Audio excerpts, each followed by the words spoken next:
ఆత్మ సంగములతో చెప్పుచున్న మాట వినుగాక.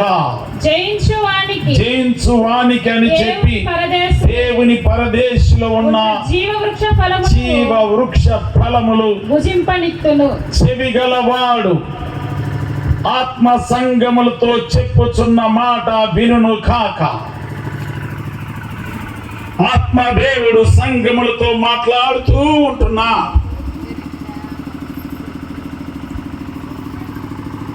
పాత నిబంధన కాలంలో నానా విధములుగా మాట్లాడిన దేవుడు పాత నిబంధన గ్రంథములో ధర్మశాస్త్రములో నానా విధములుగా ప్రవక్తల ద్వారా మాట్లాడిన దేవుడు ఆయా రీతులుగా దేవుడు న్యాయాధిపతులను ప్రవక్తలను ఆయా రీతులుగా దేవుడు తన బిడ్డలను ఏర్పరచుకొని ప్రజలతో మాట్లాడిన దేవుడు ఈ అంత్య దినాలలో ఆత్మ సంగములతో మాట్లాడుతూ ఉంటున్నా. ఈ సంఘము ఎవరంటే దేవుడు స్వరక్తమిచ్చి సంపాదించుకున్న సంఘం. పాత నిబంధనలో రక్తముతో కడగబడి సంపాదించిన సంఘములే పాత నిబంధన గ్రంథములో ఉన్న సంఘం. దాని ప్రభావం వేరు, నూతన నిబంధన సంఘం యొక్క ప్రభావం వే. పాత నిబంధన గ్రంథములో పస్కా గొర్రెపిల్ల ఉంటున్నది, నూతన నిబంధన గ్రంథములో యేసుక్రీస్తే గొర్రెపిల్ల. పాత నిబంధనలో సాదృశ్యముగా ఉన్న యేసుక్రీస్తు నూతన నిబంధనలో ప్రత్యక్షమై ఉన్నాడు. హల్లెలూయా. కాబట్టి యేసుక్రీస్తు ప్రత్యక్షమై ఈ యొక్క ప్రకటన, ఆయన ప్రత్యక్షత, ఈ ప్రకటనలో క్రీస్తు యొక్క రాకడ ప్రత్యక్షత ఉంటున్నది. 7-6 సంఘాలు కాలములు ముగింపబడ్డాయి.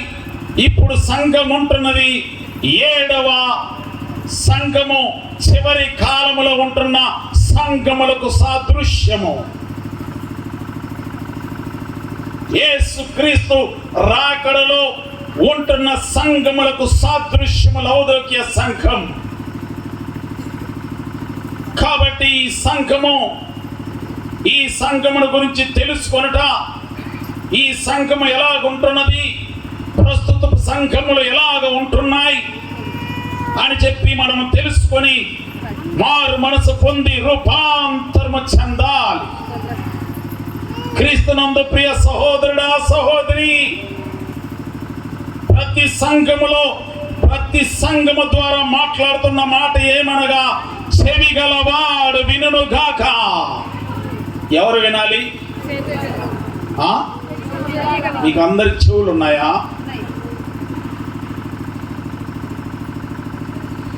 చెవులున్నాయి, మనసు ఇక్కడ లే.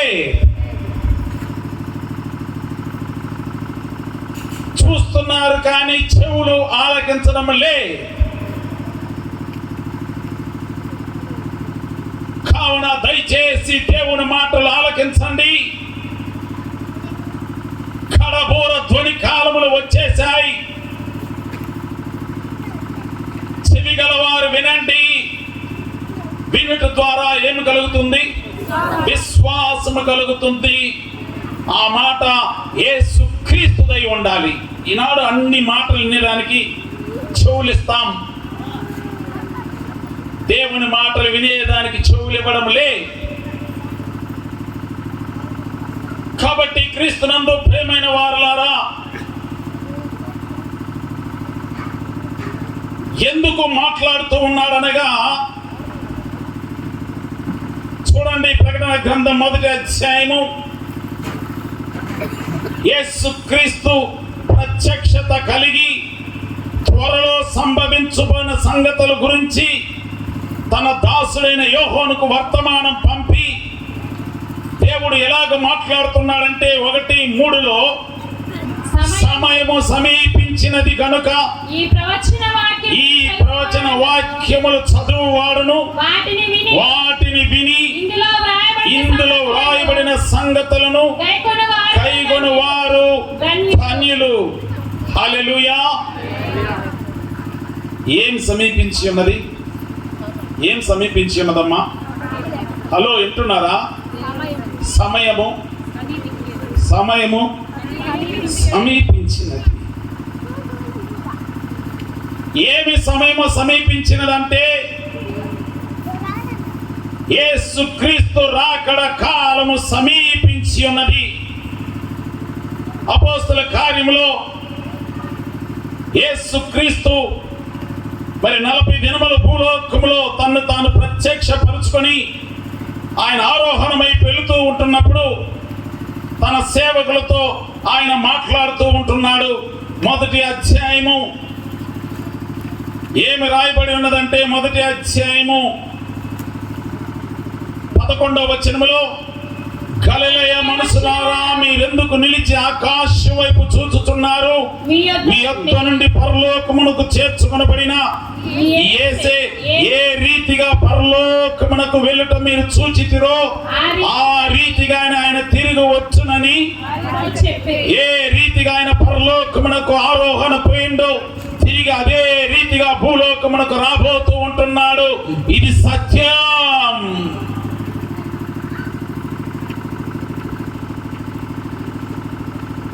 సమయము సమీపించి ఉన్నది. అందుకనే ఎఫెసీ రాసిన పత్రిక ఏమంటాడు తెలుసా? సమయము సమీపించి ఉన్నది, నిద్ర మేల్కొనే వేళ అయినది. ఏం మేల్కోవాలా? సంఘము నిద్ర మేల్కోవాలా అంటే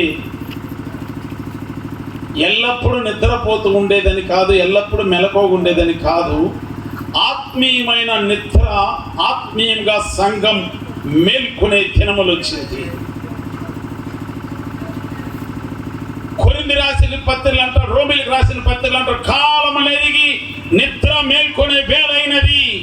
కాలములు నెరగాలి సంఘం. పితరుల కాలం అయిపోయినది, ధర్మశాస్త్ర కాలం అయిపోయినది. యేసుక్రీస్తు వస్తాడు, కాలము పరిపూర్ణత చెందినప్పుడు యేసుక్రీస్తు ప్రత్యక్షత అవుతాడని చెప్పి ఓ పాత నిబంధనలన్నీ చెప్పినట్లు యేసుక్రీస్తు 2000 సంవత్సరాల క్రితము భూలోకమునకు శరీరధారిగా వచ్చాడు. ఆయన తిరిగి నా ప్రియ సహోదరి, ఇప్పుడు యేసుక్రీస్తు కృపాకాలంలో వచ్చి ఉన్నాము. ఇక కృప నిలబడిపోయే కాలము, రాకడ కాలము. అందుకే తిమోతి పత్రికలో అంటాడు, అంత్యకాలములు.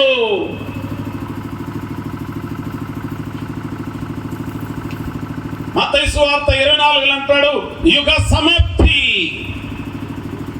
రాకడకు, యుగ సమాప్తికి ఏమి సూచనలని చెబుతుండగా, ఏమి సమాప్తి అంటే యుగము సమాప్తి, పంచభూతములు లయమైపోయే కాలం.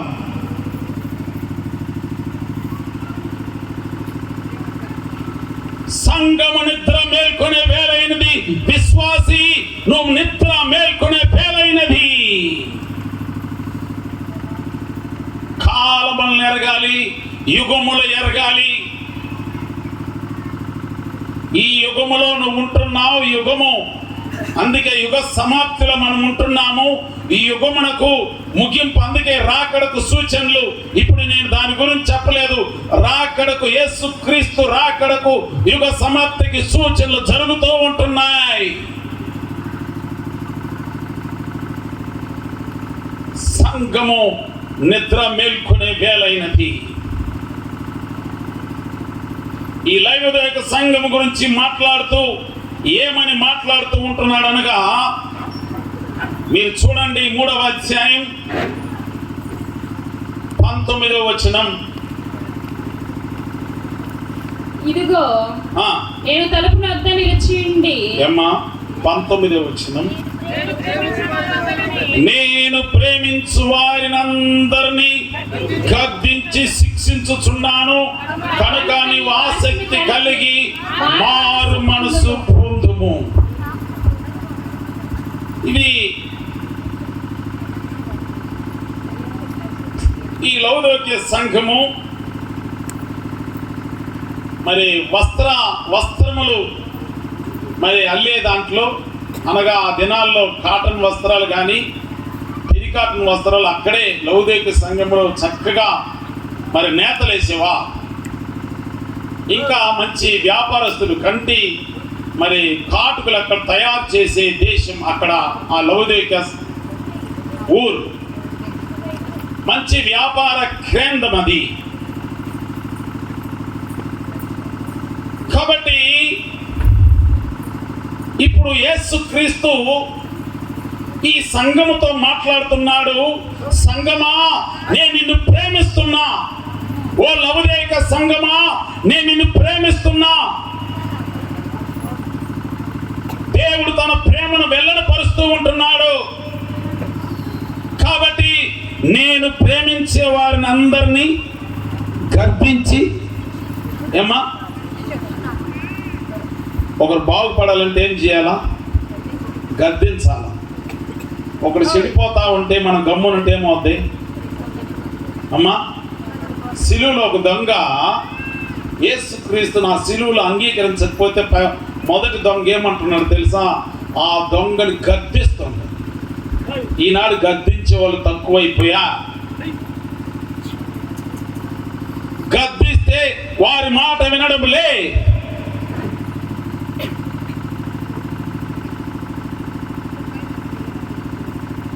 ప్రేమ ఉన్న వాళ్ళే గద్దిస్తారు.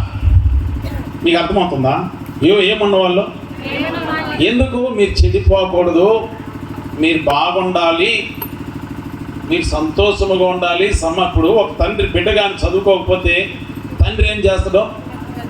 ఏమ్మా, ఈ రోజుల్లో గద్దిస్తేనే తండ్రుల మీద తిరగబడే కాలం అయిపోయింది, తల్లుల మీద తిరగబడే కాలం అయిపోయింది.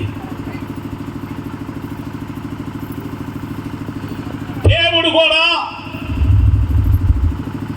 అయ్యో నా స్వరక్తం ఇచ్చి నేను సంపాదించుకున్నానే, మీకెంత మీ బిడ్డల మీద మీరు మీ బిడ్డలను కని పెంచుకుంటున్నారో, యేసుక్రీస్తు కూడా మనములను అంధకార సంబంధమైన అధికారముల నుండి విడిపించి తన రాజ్యమునకు వారసులుగా చేసుకొని, మనం దూరస్థులైన మనములను తన రక్తం ద్వారా సంధి చేసుకొని సమీపస్తులుగా చేసుకొని, చీకట్లో ఉన్న మనములను తన ఆశ్చర్యకరమైన వెలుగులోనికి పిలుచుకొని, ఆయన రక్తము సిందించి మనములను తన బిడ్డలుగా ఏర్పరచుకొని అధికారం ఇచ్చి ఉండగా, ఈ సంఘము దేవునికి దూరముగా ఉంటే, ఎంత గద్దింపులు విని మాట వినకపోతే దేవుడు మాట్లాడుతూ ఉంటున్నాడు. ఏమంటున్నాడు? సంఘమా, నేను నిన్ను ప్రేమిస్తా, అందుకనే గద్దిస్తున్నా, నువ్వు మారు మనసు పొందు.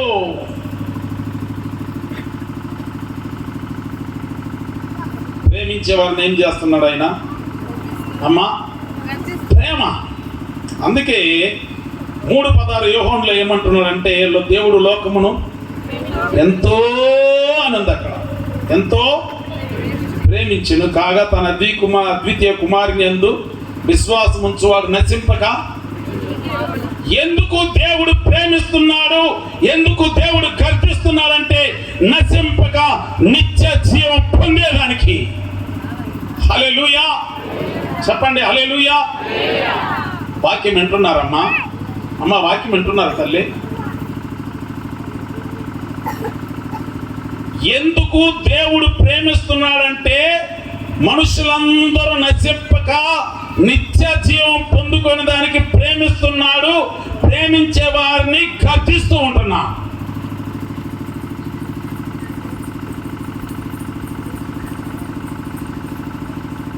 కావున ఇంత గొప్ప దేవుడు తన ప్రేమను మన పట్ల వెల్లడిపరిచారు. రోమిలికి రాసిన పత్రికలో ఉంటుంది, 5వ అధ్యాయం, చదవాల్సిన పని లేదు. దేవుడు తన ప్రేమను మన ఎడల వెల్లడిపరిచిండు. మనం పాపులమై ఉండగానే ఆయన తన ప్రేమను వెల్లడిపరిచి మనలను తన బిడ్డలుగా ఏర్పరచుకున్నాడు. ఇంతగా దేవుడు మనలను ప్రేమించి తన వాక్యం ఇచ్చి తన రక్తం సిందించి మనల్ని ఏర్పరచుకుంటే ఆయన మాట వినడం లేదు ఈ సంఘం.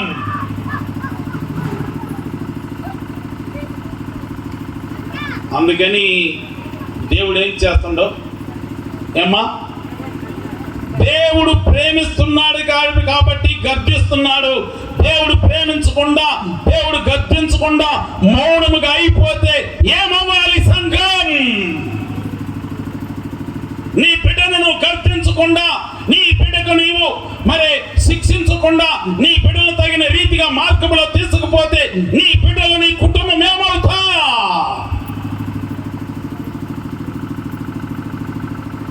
ఎందుకు దేవుడు ప్రేమిస్తున్నాడంటే నశింపక నిత్య జీవం పొందాలి, అందుకు గర్జిస్తున్నాడు ఆయన.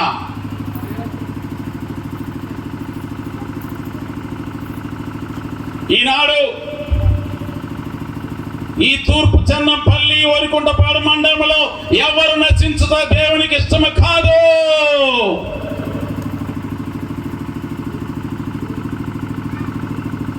నశించిన దాన్ని వెలికి రక్షించుటకు వచ్చిన దేవుడు యేసుక్రీస్తు. ఈ లోకం నశించే వారిని అనగదొక్కే లోకం, నశించిన వారిని ఏమ్మా ఏం చేసే లోకం? అనగదొక్కే లోకం, పాడవుతున్న వారిని పాడు చేసే లోకం. అయితే యేసయ్య దగ్గరకు వస్తే, ఆయన గద్దింపు విని మారు మనసు పొందితే, ఆయన గద్దింపు విని లోబడితే మనుషులందరూ నశింపగా నిత్య జీవం పొందుకోవాలని ఆయన రాకడ ఆలస్యం చేస్తూ ఉంటున్నాడు. నీ భర్త నశించకూడదు, నీ బిడ్డలు నశించకూడదు, ఈ గ్రామంలో ఎవరు నశించకూడదు, అది ఏ జాతి వారైనా సరే.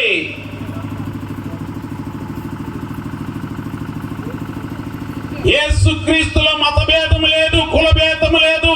యేసుక్రీస్తులో ఉన్నదంతా, లోకమంతా ఒకే జాతి యేసుక్రీస్తులో.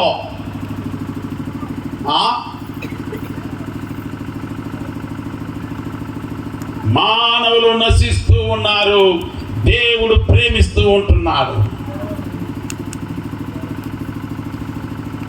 గద్దిస్తూ ఉంటున్నాడు ఆయన. క్రీస్తునందు ప్రియమైన వారులారా, గద్దిస్తూ ఉంటే యేసు క్రీస్తును నమ్మాలి. హల్లెలూయా. చూడండి ఎందుకు ఆయన ప్రేమిస్తూ ఉంటున్నాడు అనగా, సామెతలు 3వ అధ్యాయం 12వ వచనంలో ఒక మాట ఉంది. తండ్రి తనకిష్టుడైన కుమారుని గద్దించు రీతిగా యెహోవా తాను ప్రేమించు వారిని అందరినీ గద్దించును. హల్లెలూయా.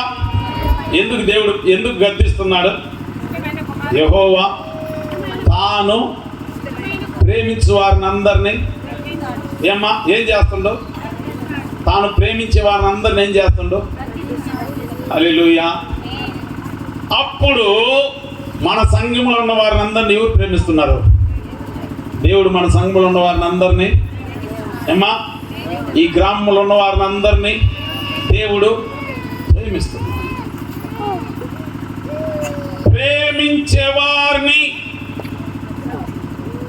తండ్రి తనకిష్టమైన కుమారుడిని ప్రేమించలాగిన దేవుడికి నువ్వంటే ఇష్టం. నా ప్రియ సహోదరుడా, సహోదరి, దేవుడికి నువ్వంటే ఇష్టము. అందుకే దేవుడి రాత్రికాల సమయంలో నీతోనే మాట్లాడుతున్నాడు. దేవుడికి నువ్వంటే ఇష్టము, నువ్వు నశింపగా నిత్య జీవం పొందాలని ఆయనకి ఇష్టము. నువ్వు మారు మనసు పొంది దేవుని కుమారుడిగా మారాలని ఆయనకి ఇష్టము. నువ్వు దేవుని సంఘములో చేర్చబడి విశ్వాసిగా ఉండి దేవుని కృపలో వర్ధిల్లాలని ఆయనకి ఇష్టము. నువ్వు చీకటిలో నుండి తన ఆశ్చర్యకరమైన వెలుగులోనికి రావాలని ఆయనకి ఇష్టము. పాపపు కట్ల నుండి, శాపపు కట్ల నుండి విడిపించబడాలని ఆయనకి ఇష్టము. నీ తాగుబోతనము నుండి నువ్వు విడుదల పొందుకొని రక్షించబడి యేసుక్రీస్తు నామములో బాప్తిసం తీసుకొని నువ్వు బాగుపడి బ్రతకాలని ఆయనకి ఇష్టం. ఆయన ప్రేమను మీరు ఎరుగుదురా? ఆయన కృపను మీరు ఎరుగుదురా? ఆయన దయా సంకల్పమును మీరు ఎరుగుదురా?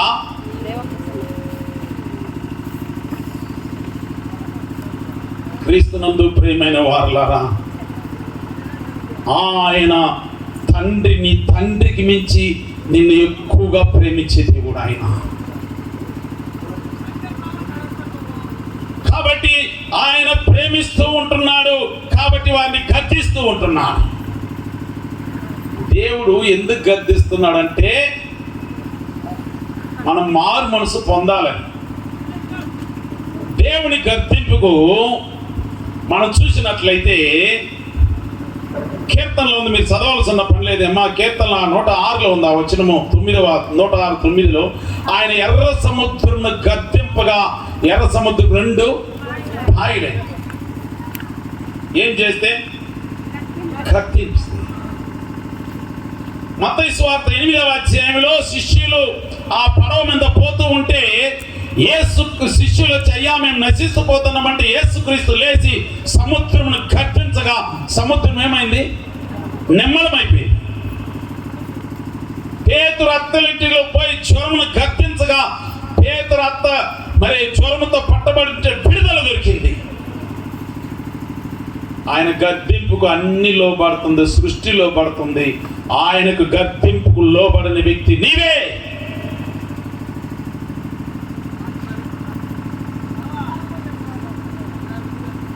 ఎన్ని సంవత్సరములు ఉద్యోగ సభలు పెట్టినా ఇంకా యేసుక్రీస్తు గద్దింపుకు, యేసుక్రీస్తు మాటలు అంగీకరించి సొంత రక్షకుడుగా అంగీకరించలేకుండా ఎన్ని సంవత్సరాలు నీవు దూరముగా ఉంటావు నా ప్రియ సహోదరుడా, సహోదరి. ఈ ఉద్యోగ సభలు 15వ సంవత్సరం ఇక్కడ పెట్టుతూ ఉంటుండగా ఇంకా నువ్వు మార్పు చెందకుండా ఉంటే ఎలాగ నా ప్రియ సహోదరుడా, సహోదరి? ఆయన గద్దింపుగా అన్ని లోబడుతూ ఉంటుండగా నువ్వు లోబడకుండా కఠినపరుచుకుంటున్నావే. ఈ సంవత్సరం అన్నా నీవు దేవునికి సమర్పించుకోవా? ఈ సంవత్సరం అన్నా దేవునికి సమర్పించుకోవా?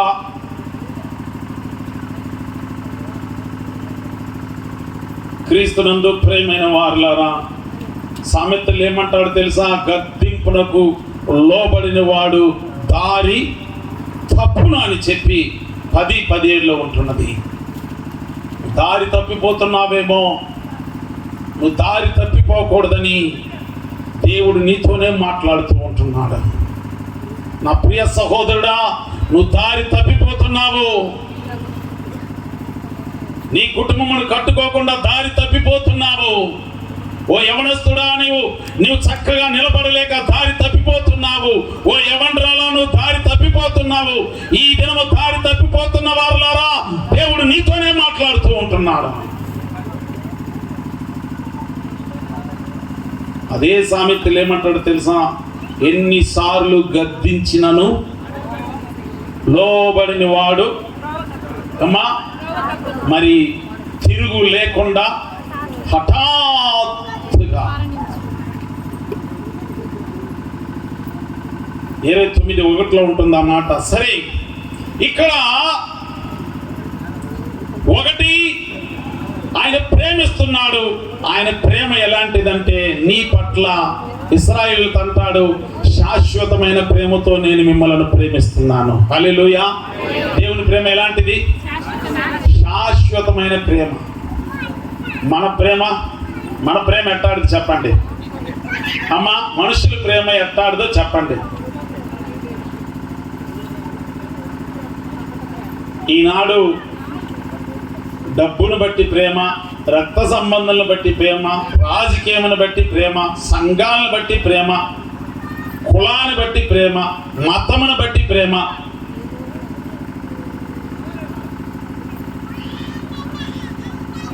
యేసుక్రీస్తు అలాంటి దేవుడు కాదు. యేసుక్రీస్తు అందరికీ ప్రభువు.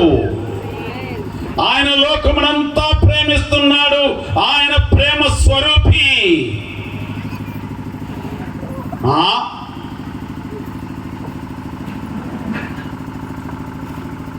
క్రీస్తునందు ప్రియమైన వారులారా,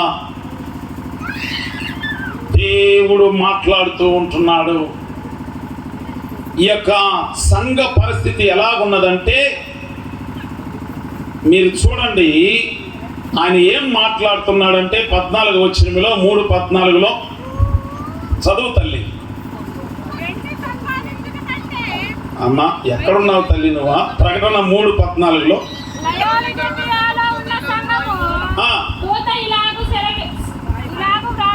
సరే.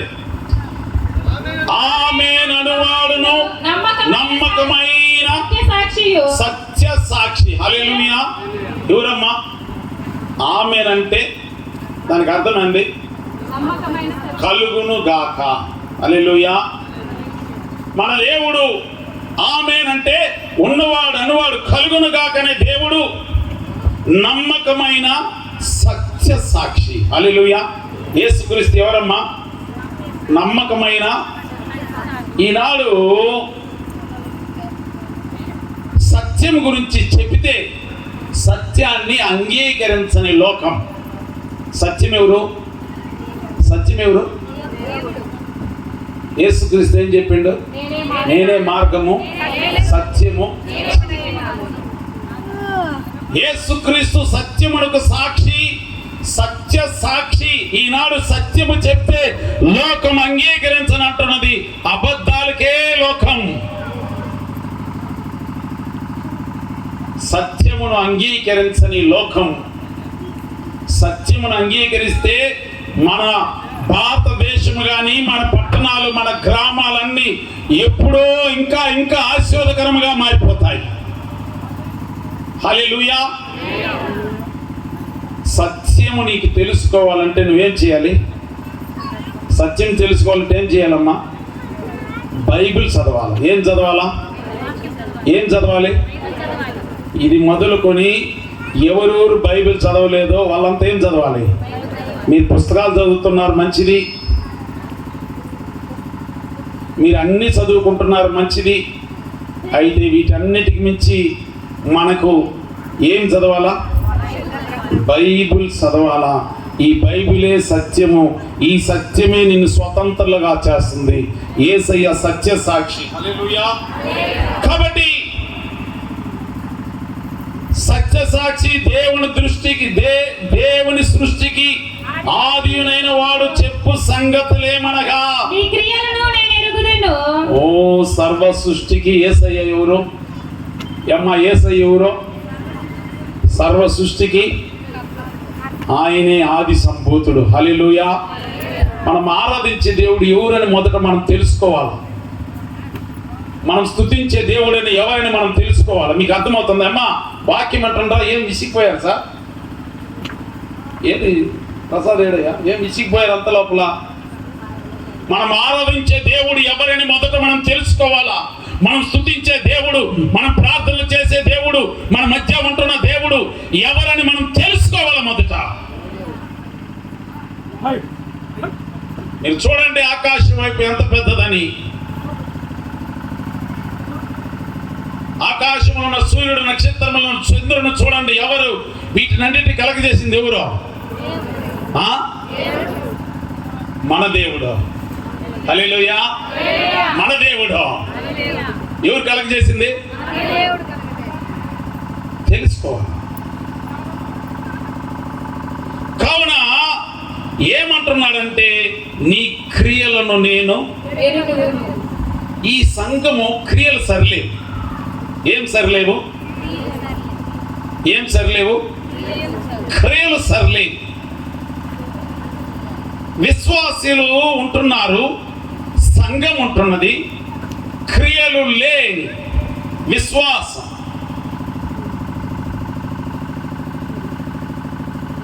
ఈ సంఘము క్రియలు ఎలాగున్నాయనగా ఆ సంఘమును గురించి మనం ధ్యానించినట్లయితే నువ్వు చల్లగానైనను వెచ్చగానైనను లేవు, నీవు చల్లగానైనను వెచ్చగానైనను ఉండిన మేలు, నీవు వెచ్చగానైనను చల్లగానైనను ఉండక నువ్వు వెచ్చగా ఉన్నావు కనుక నేను నిన్ను నా నోట నుండి. ఇప్పుడు ఈ సంఘము గురించి ఒక తప్పు కనిపెట్టి యేసయ్య చెప్తాడు. విశ్వాసుల గురించి దేవుడు తప్పు కనిపెట్టి విశ్వాసులతో మాట్లాడుతూ ఉంటా. ఈనాడు ఎంతమంది పాస్టర్లు గద్దించినా, ఎన్ని వాక్యాలు వింటున్నా విశ్వాసంలో ఏం లేదు, మార్పు. ఈనాడు మన సంఘములో మార్పు వచ్చును గాక. ఈనాడు దేవుని వాక్యము మనలో ఫలించును గాక. ఈనాడు దేవుడు ఆత్మ దేవుడు మన హృదయాలు తెరవబడును గాక. ఈనాడు ప్రతి ఒక్కరు వాక్యానుసారముగా ప్రవర్తించుటకు సమర్పించుకుందరు గాక.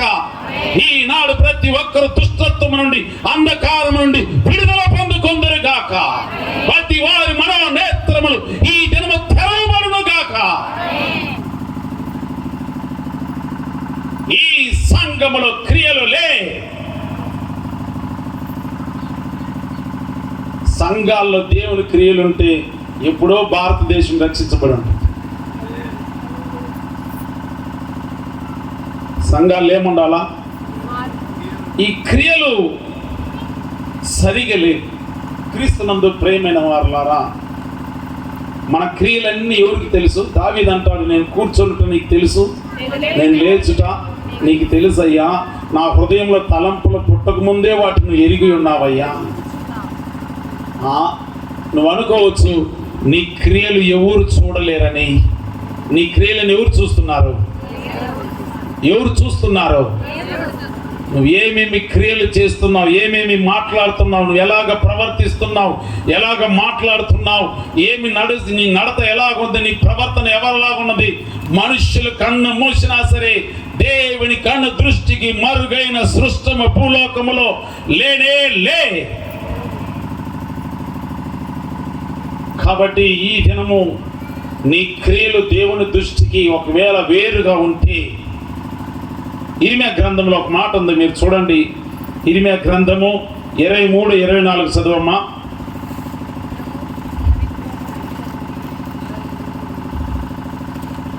యెహోవా సెలవిచ్చిన మాట ఏదనగా, యెహోవా సెలవిచ్చిన మాట ఏమనగా, నాకు కనబడకుండా రహస్య స్థలములలో దాగగలవాడెవడైనను కలడా?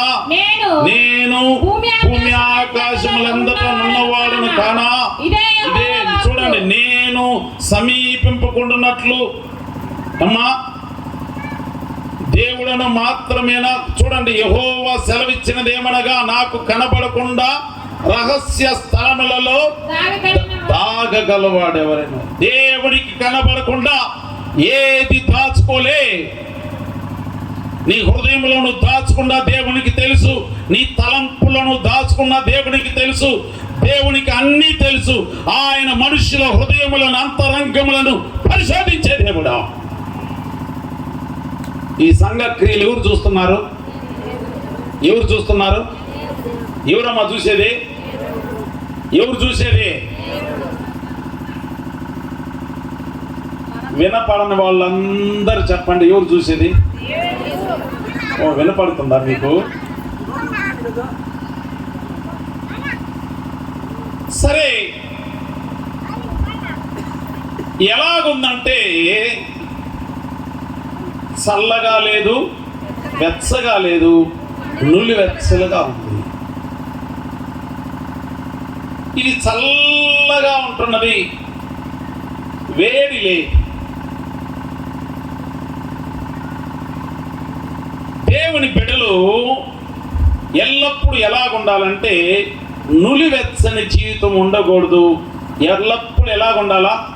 వెచ్చగా ఉండాలి. వెచ్చగా అంటే ఏందమ్మా? అమ్మా, వేడిగా ఉండాలి.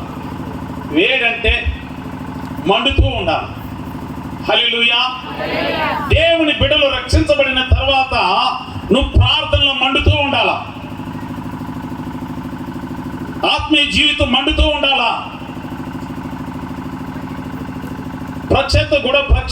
ప్రక్షేత్రపు గుడారములో ఎప్పుడు దీపం వెలుగుతూనే ఉండాలి. నూనె దానిలో నుండి ఆగిపోకూడదు.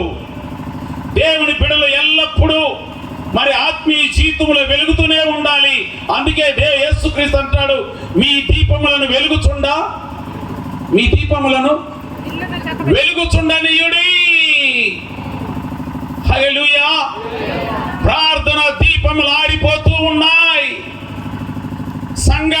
లేకుండా దీపములు ఆరిపోతూ ఉన్నాయి. పరిశుద్ధ గ్రంథము చదవకుండా దీపములు ఆరిపోతున్నాయి. ప్రేమ లేకుండా దీపములు ఆరిపోతున్నాయి. దేవుడంటే భయం లేకుండా దీపములు ఆరిపోతున్నాయి. చల్లగా అవ్వకూడదు. దేవుని మందిరంలోనికి వచ్చిన తర్వాత నువ్వు 30 అంతల నుండి 60 అంతల వరకు 100 అంతల వరకు నువ్వు ఎదుగుతూనే ఉండాలి. నువ్వు ఫలిస్తూ ఉండాలి. నీ ఫలములు నిలిచి ఉండాలి. నువ్వు నులివెచ్చనగా ఉండనే కూడదు. ఎన్ని సంవత్సరాలైంది నువ్వు రక్షించబడి? ఎన్ని సంవత్సరాలైంది నువ్వు బాప్తిసం తీసుకొని ప్రార్థన చేస్తున్నావా? దేవుని మందిరానికి సమయమునకు వస్తున్నావా? నీ దీపములు వెలుగుతూ ఉన్నాయా?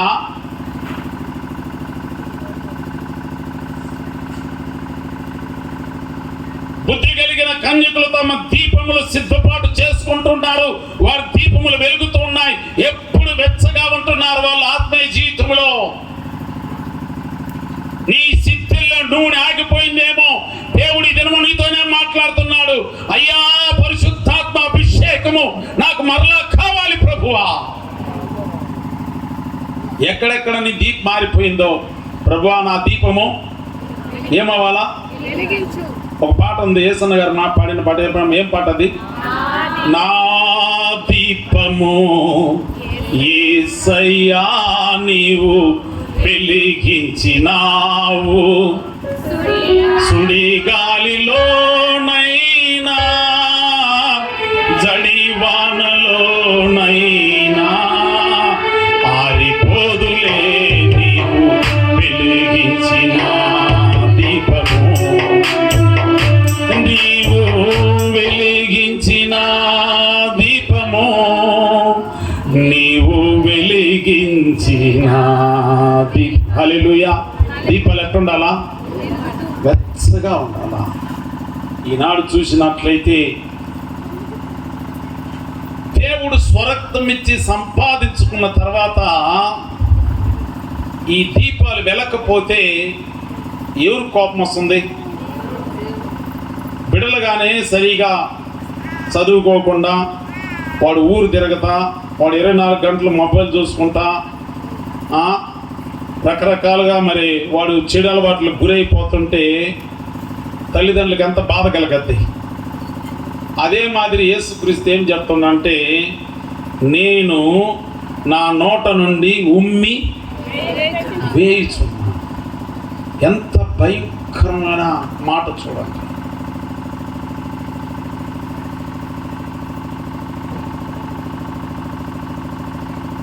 యేసుక్రీస్తు రాకడలో నువ్వు బలా నమ్మకమైన మంచి దాసుడు అనిపించుకుంటావా? చెడ్డ దాసుడా, చెడ్డ దాసురాలు అనిపించుకుంటావా? ఉమ్మి వేయబడిన పరిస్థితిలో నువ్వు నిలబడతావా? లేకుంటే సంతోషముగా ఆయన ఎదుట నువ్వు నిలబడతావా? ఈ దినము దేవుడు నీతో మాట్లాడుతున్నది. ఇంకా ఏమంటున్నాడంటే, ఉమ్మి వేయ ఉద్దేశించుతున్నాను. ఆయన ఉమ్మి వేయి తలుసుకోవాలా? ఉమ్మి వేయిలా, నేను ఉద్దేశిస్తున్నానయ్యా. అది వేయక ముందే నువ్వు మారు మనసుకుంది. హల్లెలూయా. అది వేయక ముందే నువ్వేమవ్వాలా? మారు మనసుకుంది. ఈ సంఘం ఏమనుకుంటున్నదంటే, చూడండి 17వ చదువు తల్లి ఏమ్మా.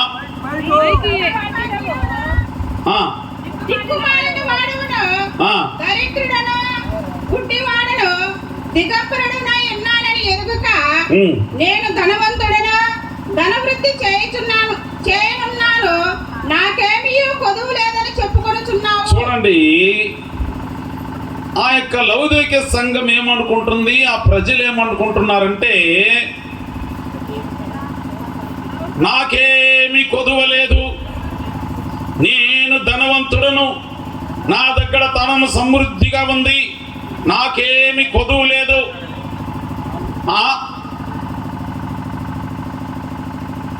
ఈ సంఘ ప్రజలు అనుకుంటున్నారు, ఓ మేము ధనవంతులు, మాకేముంది.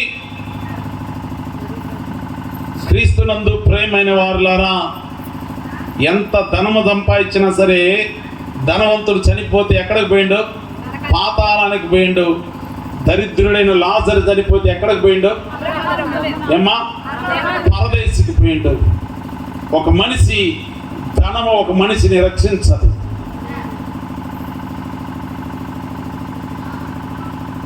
ధనము ఒక మనిషిని రక్షించదు. ఈ సంఘం ఏమంటున్నదంటే మా దగ్గర డబ్బు ఉంది అనుకుంటుంది. డబ్బు యేసయ్య లేకుండా ఎంత డబ్బు ఉన్నా సరే, యేసయ్య లేకుండా నువ్వు ఎంత అందగాడు అయినా సరే, యేసయ్య లేకుండా నువ్వు ఎంత అధికారమైనా సరే, క్రీస్తునందు ప్రియ సహోదరుడా, దేవుడు నిన్ను ప్రేమిస్తున్నాడు కాబట్టి నీతోనే మాట్లాడుతూ ఉంటున్నాడు. యేసు క్రీస్తు లేకుండా నువ్వు ఎలాంటి పరిస్థితిలో ఉన్నా సరే, నువ్వు అగ్ని ఆరదు, పురుగు సావదు, ఆ స్థలమునకు పోవాల్సిందే. ఈ దినమ దేవుడు నీతో మాట్లాడుతుండగా, యేసయ్యా నన్ను రక్షించు ప్రభువా అని నువ్వు అడిగినట్లయితే ఆయన రక్షిస్తాడు. ధన వృద్ధి చేసి ఉన్నాను, నాకేమీ కొదువు లేదు. ఏం సంపాదించుకుంటున్నారు? ఏం సంపాదించుకుంటుంది? ధన వృద్ధి. ఒకడు ఏమనుకుంటున్నాడు? నా ప్రాణమా సుఖించము, తినుము, తాగము, సుఖించము. కొట్లు కొట్టించుకో, అన్ని చేర్చుకో. ఏసేమని వ్యక్తుడా, ఈ రోజు నీ ప్రాణం అడిగితే ఎక్కడికి పోతావు?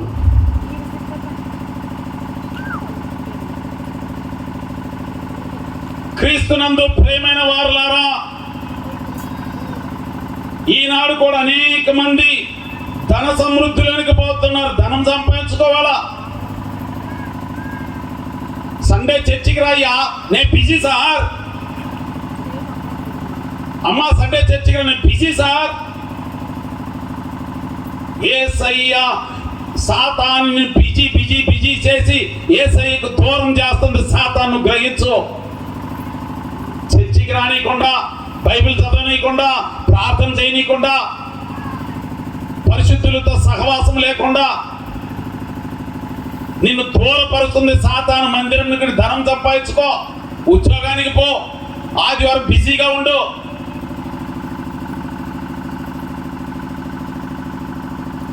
నోరు తెరిస్తే ఏమే యేసయ్య దేవుడు గుళ్ళోనే ఉండేదే.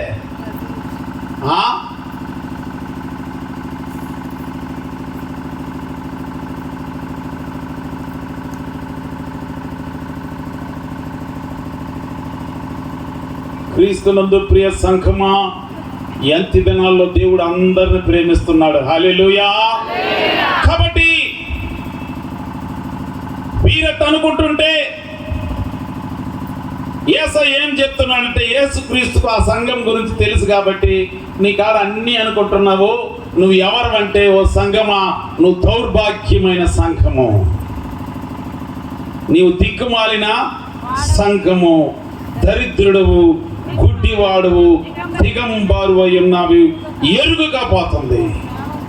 ఏమి లేవమ్మా? దౌర్భాగ్య స్థితి. యేసుక్రీస్తు లేని జీవితము దౌర్భాగ్య స్థితి. యేసుక్రీస్తు లేని జీవితము దిక్కుమాలిన స్థితి. యేసుక్రీస్తు ఇంకా ఏమంటున్నాడంటే, అక్కడ చూడండి, దౌర్భాగ్యుడవు, దిక్కుమాలిన వాడవు, దరిద్రుడవు, గుడ్డివాడవు, దిగంబరుడు. ఏమున్నాయి? గుడ్డివాడు. కన్నులున్నాయి, ఆత్మీయమైన గుడ్డితనం, క్రీస్తును అంగీకరించని గుడ్డితనం, వేషధారణ అనే గుడ్డితనము. ఈనాడు నజరేయుడైన యేసుక్రీస్తు నామములో నీ మనోనేత్రములు తెరవబడును గాక. గుడ్డితనం.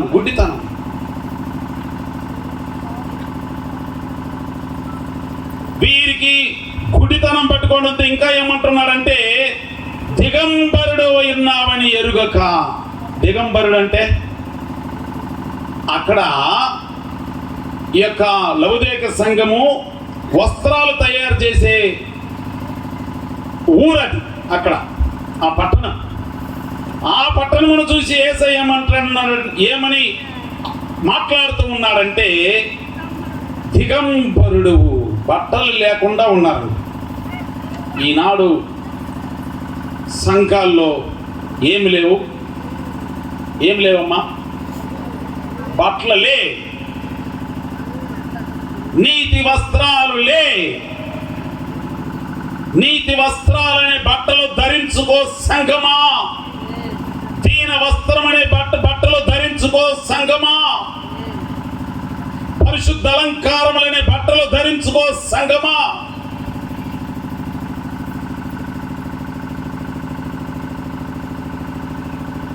దేవుడు అనుగ్రహించు అలంకారము కావాలి కానీ ఈనాడు అలంకారం.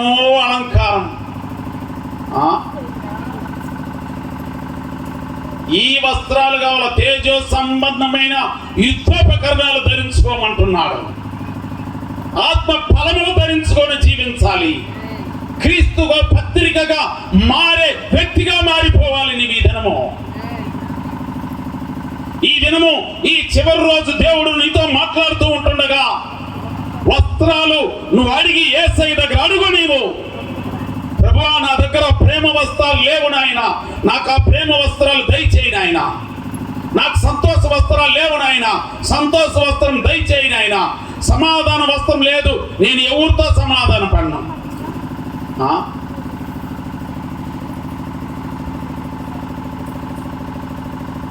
ఒక చర్చి మెంబరు, ఇద్దరు ఒకే సంఘానికి వస్తారు. పక్క ఇల్లు, వాళ్ళ పెళ్లి జరుగుతుంటే నేను పోయాను. ఏమ్మా పక్కిల్లు మీరు పిలవలేదా మీ పెళ్లికి అంటే, సార్ నేను సచ్చినా కూడా దానికి నాకు పలుకులు లేవు, దాని మాట ఎత్తద్దు సార్ అంటే. ఏమి ఎప్పుడో సచ్చితే నువ్వు యాదమ్మ పిలిచేది, సావకు ముందే పిలిస్తే కదా మొసద్దని చెప్పినా నేను. అది నీకు తెలియలేదు సార్. నాకు తెలియదమ్మా, వాక్యం పోయి సమాధాన పడమంటున్నారు. సమాధాన మాట ఎత్తగండి సార్. ఓ అమ్మో, క్రీస్తునందు ప్రేమైన వారులారా, తన్ను తాను తగ్గించుకున్నవాడు సమాధాన పడాలంటే నువ్వు ముందుండి తగ్గించుకొని పోయి సమాధాన పడు. ప్రేమించాలంటే ముందు నువ్వు తగ్గించుకొని పోయి ప్రేమించు.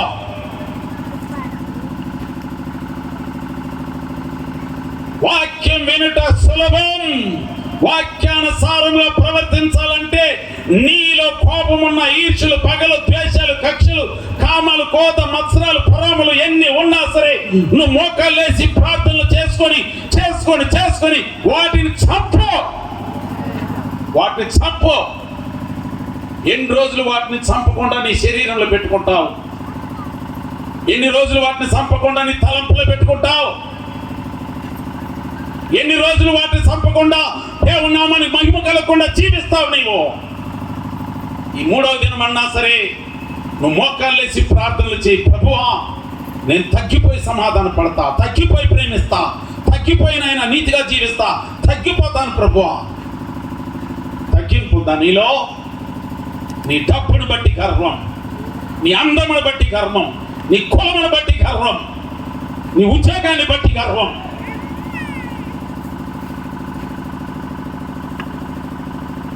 ఈ దినము మన సంఘములో మార్పు వచ్చును కాక. హల్లెలూయా. ఆత్మ దేవుడు ఆశతో మాట్లాడుతుండగా, ప్రభువా నాకు నేను రూపాంతరము చెందాలి ప్రభువా, నేను రూపాంతరము చెందాలి ప్రభువా. రాకడ సమీపించి ఉన్నది, సమయములే.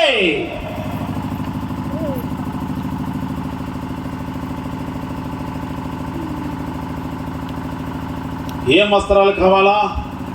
ఏం వస్త్రాలమ్మా? నీతి వస్త్రాలు, పరిశుద్ధ అలంకారాలు. ఈనాడు పరిశుద్ధత ఉందా? పరిశుద్ధత లేకుండా ఎవరు ప్రభువును చూడలే. లేవి కాండంలో అనేక సార్లు చెప్తున్నాడు దేవుడు, నేను పరిశుద్ధులను కనుక మీరును పరిశుద్ధులై ఉండండి. ఈ లోకంలో పరిశుద్ధతలో మహనీయుడండి మన దేవుడు. ఎలాగ జీవించాలా? ఎలాగ జీవించాలా? ఎలాగ జీవించాలా?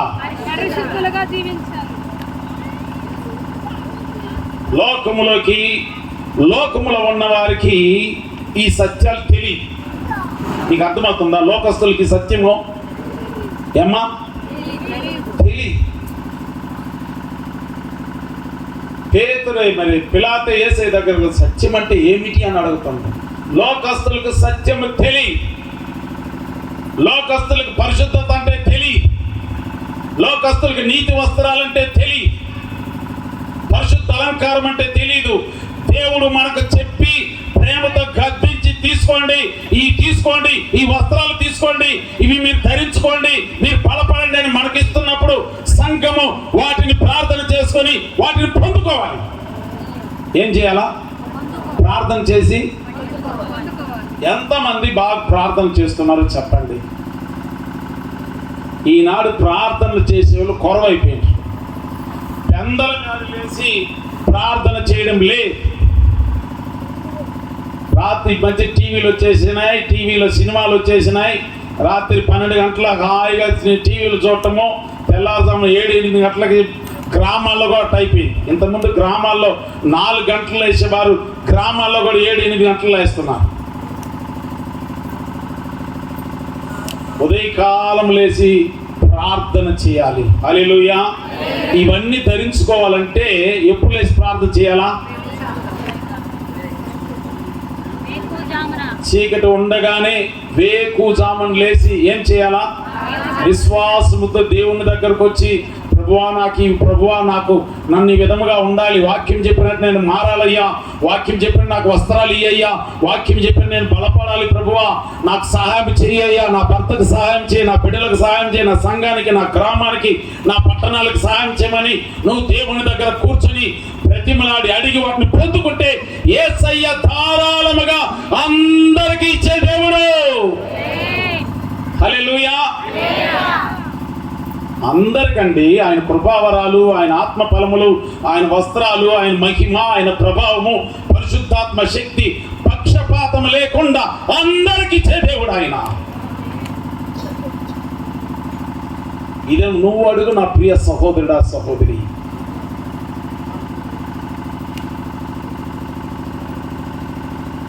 చూడండి, సమయం లేదు. తెల్లని వస్త్రాలు అంటున్నాడు. ఏం వస్త్రాలు? పరిశుద్ధతకు అలంకారం, బంగారము.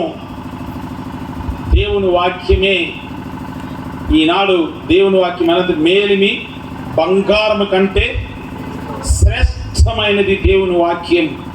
చూడండి 19వ వచనములో, నేను ప్రేమించు వారిని అందరినీ గద్దించి శిక్షిస్తున్నాను కనుక నీవు ఆసక్తి కలిగి మారు మనసు పొందుము. హల్లెలూయా.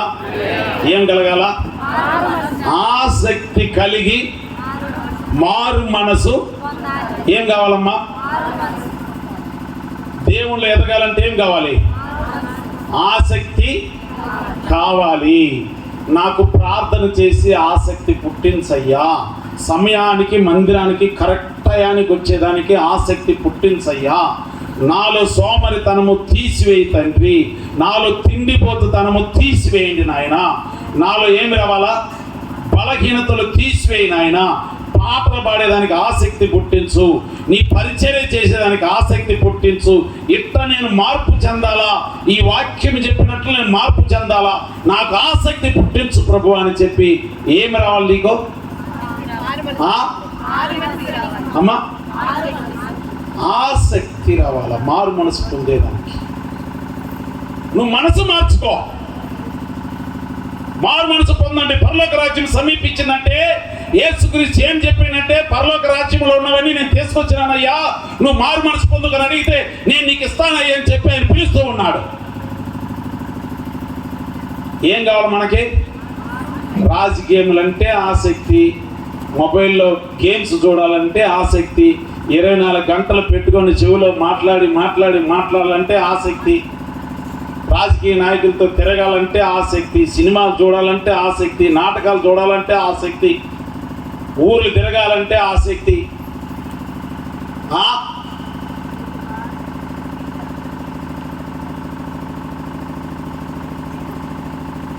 లేనిపోయిన కథలు మాట్లాడాలంటే ఆసక్తి, ఫ్రెండ్స్తో షికార్కి వెళ్ళాలంటే ఆసక్తి.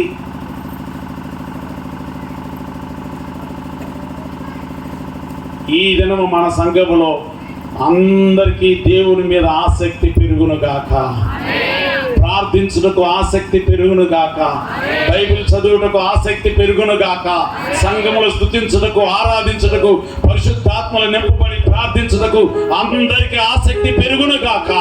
మన దేవుడు మనలను ఆసక్తిగా మార్చును గాక. హల్లెలూయా. అందుకని యేసయ్య దేవుడు ఏమంటున్నది, ఎవడైనను ఇదిగో నేను తలుపునొద్ద నుండి నిలుచుండి తట్టుచున్నాను, ఎవడైనను నా స్వరము విని తలుపు తీసినల్లా నేను అతనికి వచ్చి అతనితో నాతో అతడు భోజనం చేయను. హల్లెలూయా. ఇంతవరకు కోప్పడి, ఇంతవరకు అరిసిన దేవుడు, గద్దించిన దేవుడు, ఉమ్మేస్తానని చెప్పిన దేవుడు ఇప్పుడేమంటున్నాడు తెలుసా? అయ్యా నువ్వు నాతో కలిసి భోజనం చేద్దాం రాయ్యా, తలుపు తీరువయ్యా. ఎంత ప్రేమ చూడండి. హల్లెలూయా. ఇంతవరకు గద్దించిన దేవుడు మరలా ఆయన చూడండి ఎంత ప్రేమ అంటే, అయ్యా నువ్వు తలుపు తెరువయ్యా, నేను వస్తా, నువ్వు నాతో నేను నీతో కలిసి ఏం చేద్దామే. హల్లెలూయా. ఎవరికి కావాల శ్రేష్టమైన భోజనం?